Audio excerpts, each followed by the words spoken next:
Hey, howdy everyone who is here, and hopefully more will be on its way.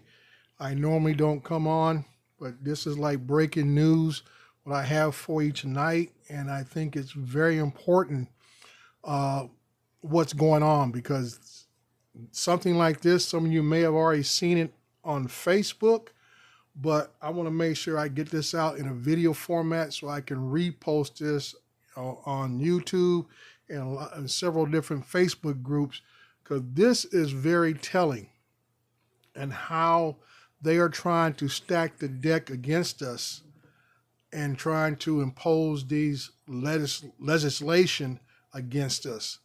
All of us heard about the Texas flood incident that happened earlier this month, and where a drone was involved in a collision with one of the military rescue helicopters.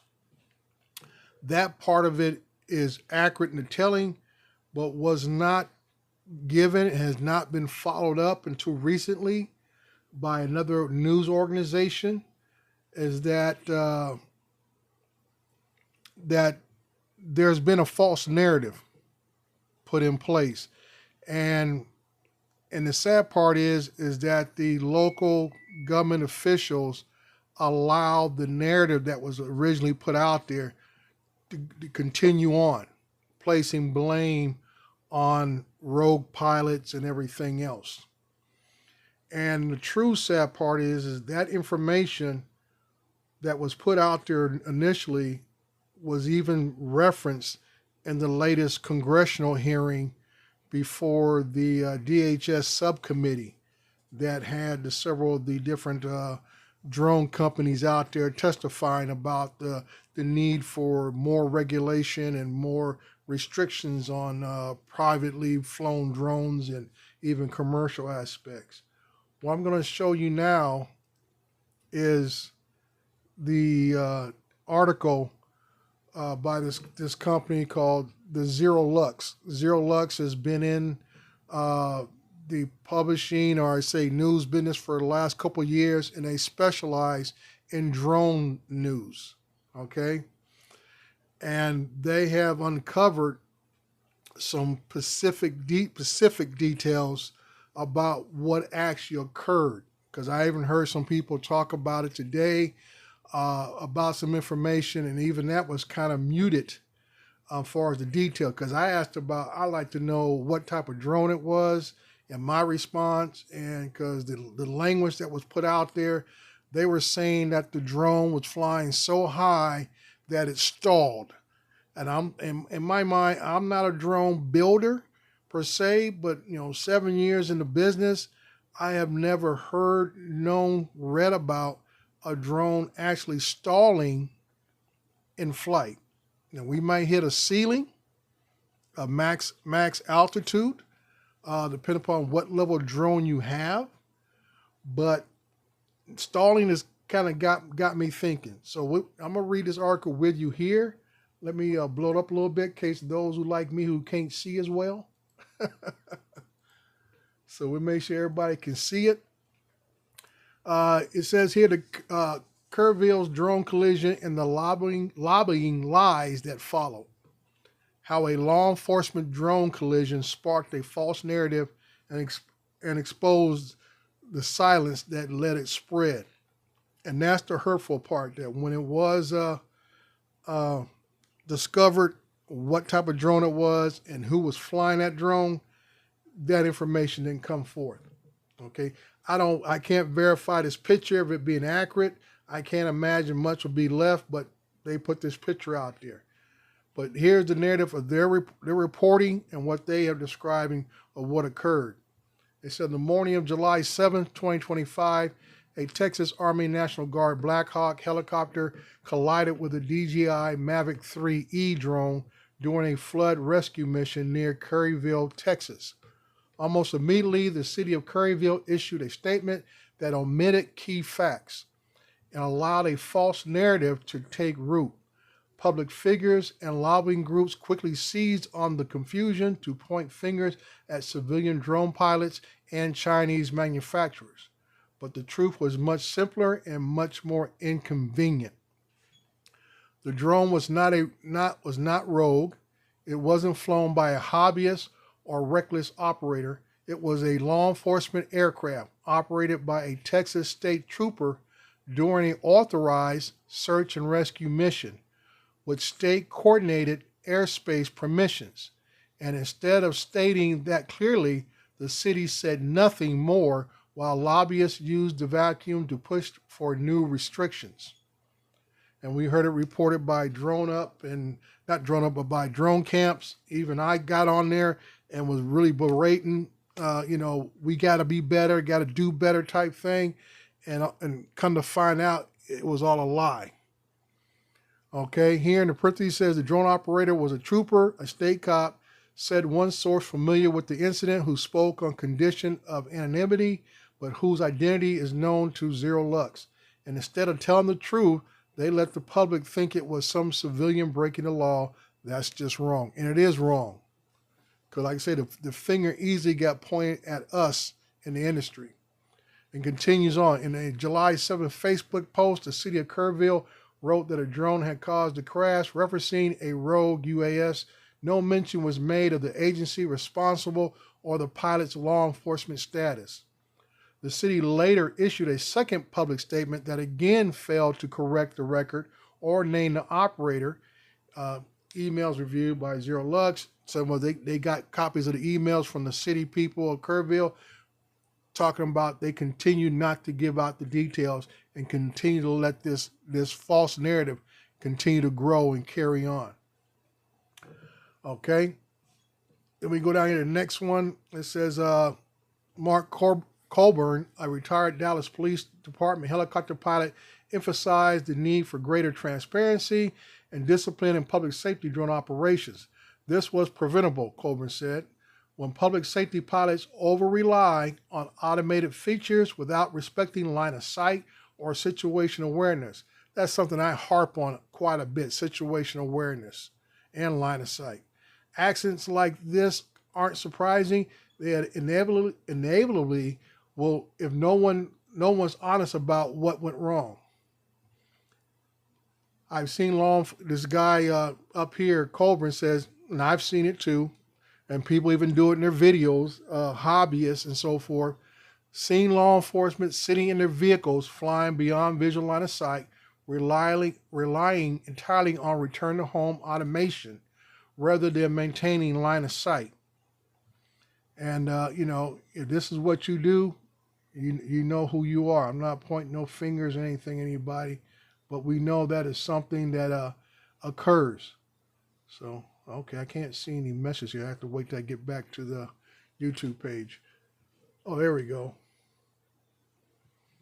Okay, here we go. I got my message now and stuff.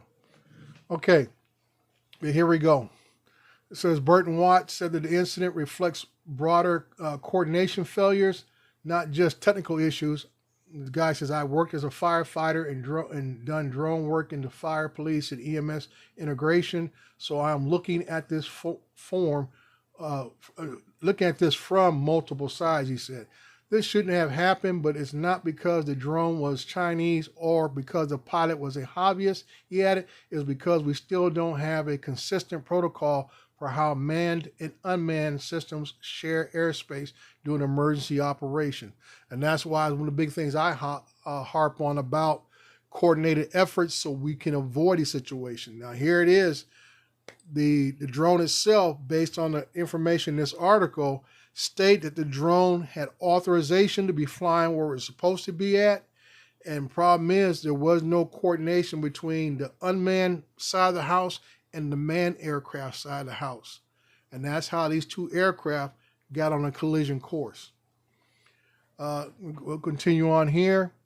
He emphasized that return to home functions common on DJI enterprise drones are meant as a failsafe, not a primary flight strategy.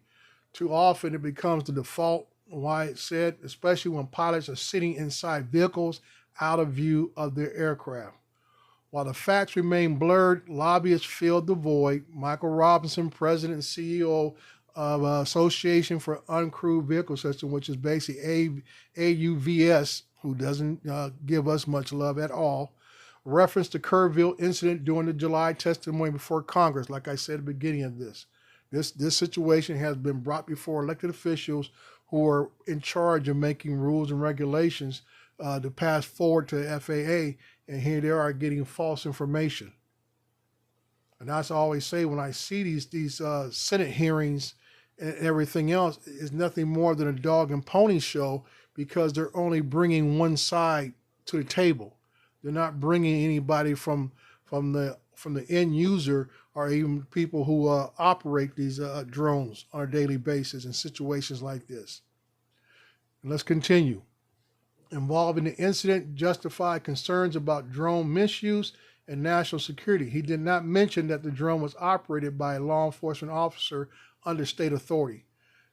Charles Warner, a retired veteran fire chief and founder of Drone Responders, said, the public deserves better. We need facts before we politicize He told the Zero Lux, there is a difference between a reckless civilian pilot and an error made by trained law enforcement during a flood rescue. The DJI Mavic 3E is part of DJI's enterprise lineup, commonly used in public safety operations nationwide. Its integration with DroneSense allows for mission coordination and telemetry tracking, often used by agencies to support incident command during disasters. According to documents obtained by the Zero Lux, the Kernville flight was not only operating within known airspace approval, but had been integrated into the state's SAR operations that day. Like I said before, they had authorization. They had filed, they were part of the planning of what was taking place for the unmanned side of the house. And then, like I say, it did not get transferred over to the manned aircraft side. Flight telemetry and logs reviewed by Zero Lux showed the drone's return to home sequence was triggered in the moments leading up to the collision. The DroneSense interface places the aircraft near the intersection of Loop 534 and State Highway 27, just southeast of Kernville Municipal Airport, at an altitude consistent with beyond flying line of sight operations, which basically means it was flying below 400 feet. So that statement that somebody put out earlier saying the drone was flying so high that it stalled, another false narrative. Okay, where was that? Logs confirmed the operator notified command that the drone was returning automatically with no immediate input confirming visual contact. This sequence aligns with comments from retired Dallas police pilot Mark Coburn, who warned that law enforcement flying from inside vehicles and relying entirely on return to home automation can lead to a loss of situation awareness, something I harp on all the time. You can't have situation awareness if you're sitting in a vehicle. I'm sorry. The map confirms no visual obstruction warnings were logged before the drone ascended, reinforcing the collision that this was a automatic return to home than a manual pilot conflict. And here they show you the map of the drone flying, but it doesn't show anything about where the helicopter came in from. Okay, the flight path of the Texas Army National Guard Black Hawk was confirmed by sources familiar with the incident and corroborated by the DroneSense map overlay, shows the helicopter approaching from the northwest along with a flood-impacted corridor near the Guadalupe River. At the time of collision, the helicopter was descending towards a known rescue coordination zone east of the airport, directly intersecting the return trajectory of the Mavic 3E. Given the drone's automated climb during its return to home sequence and the Black Hawk's low-level ingress, typical of search and rescue maneuvers, both aircraft occupied overlapping airspace below 400 feet. No ADS-B beacon was present on the military aircraft, a standard exemption for military aircraft in general. They're not required to have ADS-B squawking. For National Guard assets, which meant the drone had no automated deconfliction warning before the two collided. Despite that, no correction was ever issued by the city acknowledging that the pilot was a state officer, nor formal retraction has been posted. The FAA has not released the incident report, and the NTSB has not made any findings public. Okay, it goes on, and there are going to be requests for, we call it Information Act, public, as a Information Act to get more information, what goes on. That's why when I saw a post earlier by someone, it just didn't come off right. I think there were some things that just didn't wash. Like I said, the math was not mathing. And now that this article has come out, and I say, okay, now I can get a better sense that even the earlier statement that I saw on Facebook was another misleading statement, and it didn't make any sense at all what was going on. And it's sad. It's truly sad that here we are fighting tooth and nail for, to what we're trying to, for hobbyists who want to go out and just enjoy the sense of flight, and people like myself who are commercial operators, trying to make a little side money, or those who went both feet in. This is part of people's livelihoods. And then to have elected officials, official government bodies sit there and put out a false narrative, had no intentions of trying to correct what was out there, to make it, be transparent. They allowed this lie to continue. And as we always say, a lie travels 10 times faster than the truth. And this is just what has happened. And it's sad. And what's going to be even sadder is that I truly believe this information that I'm bringing to you right now will never see the light of day on Capitol Hill. It's just like, people will not be invited to the table from this publication to give their version of what happened, compared to those who get represented from Skydio, AVIS, Drone Up, and all this kind of other people who get invited to the table to give their spin of what they think the airspace needs, and so on. So that's why I say it's very sad that we have to see things like this come out, because I was very upset, after dealing with what happened in LA with the Super Scooper, and I just cannot believe within 6-7 months later we have another individual going out there, but that wasn't even the case. It was all authorized flights by authorized personnel. Just a lack of communication. And that's something we can always say, okay, we'll do better. We'll get better. Knowing that you need to have a central point of communication when you have multiple type aircrafts flying under different systems. And just like I had put out a video talking about a helicopter coming across where I was flying at, and I said I have to be mindful of what that helicopter is doing, because they don't have a regulation that say they can't go below 400 feet. They can come below 400 feet for whatever reason they need to. So like I say, anytime you have helicopters within the airspace that you are operating in, you need, like I say, we're supposed to give way anyway, but you need to be wary of where they're going. Sometimes if you just fly in the opposite direction of where they're going, you can be okay. The whole thing is we must give way. It doesn't say that we have to automatically land our aircraft. We just must give way to them. So you can be operating in a safe manner by simply flying off a different direction than where the helicopter is coming across in your path. Or if you have enough time, yes, bring it down so that way there is no confusion at all. But like I say, you have to take it upon when things are happening and how much time you have to respond. Because sometimes by descending, you might be coming directly in the path of that other aircraft coming towards you and stuff. That's all I have for you guys today. I just want to put that out there, put it on your minds that, hey, it wasn't us, it was them. And the sad thing is, these are the people in power who we want to put trust and faith in to do the right thing, and now they have done us dirty. And like I say, it's going to take 10 more good stories about us saving animals and saving people, hikers and missing children and everything else, to erase this lie that has been spread all the way to Capitol Hill.